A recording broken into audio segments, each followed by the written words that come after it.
You are also investing in the youth, the young people of Africa who are much more agile, much more empowered.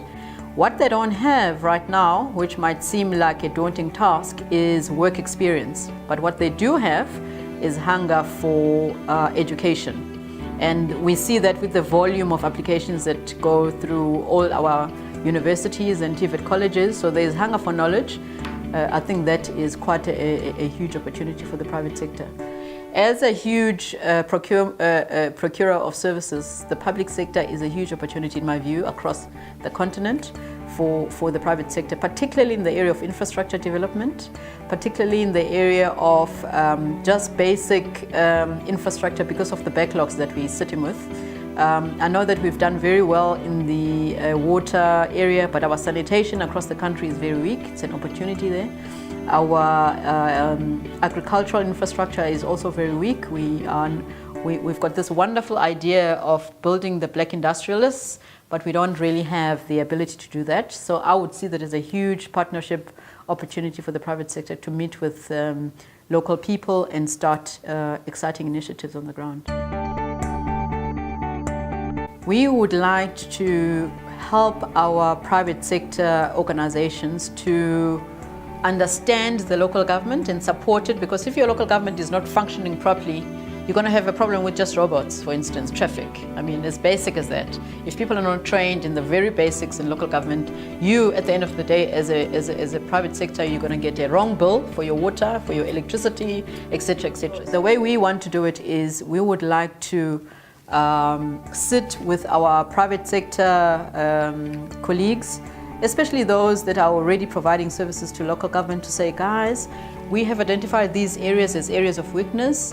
Are you able to support us in terms of training the skills in those particular areas? For number one. Number two, we need to make our municipalities sensitive to the local skills that the private sector also needs. That's another thing that we would like to do. We want to increase job opportunities working with the private sector in those localities and creating a relationship so that there is ease of sharing of information and working through the chambers of business in each of the cities that we have in South Africa.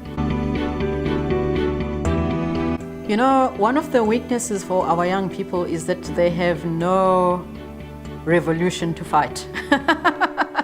You know, it's easier for our generation that we were fighting the beast called apartheid.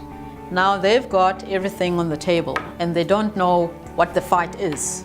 So I would say to them, you know, the fight ought to be about strengthening and making better the way our government relates to our people. So we link the people on the ground with government at the very coal face, whether it's about water, whether it's about electricity, whether it's about waste management, even about municipal clinic, municipal planning, everything that is happening on the ground. So you are able as a South African to actually make a difference where you are.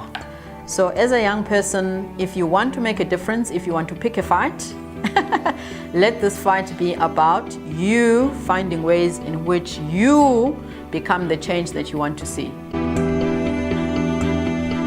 We're very excited that we're doing pretty well. We are sitting at about a 91% performance rate at the moment. We want to be known as an organization that is serving our nation, working closely with our strategic stakeholders. We believe that we are building enough impetus to change as much as we can, particularly in the training space, the direction and the course of local government.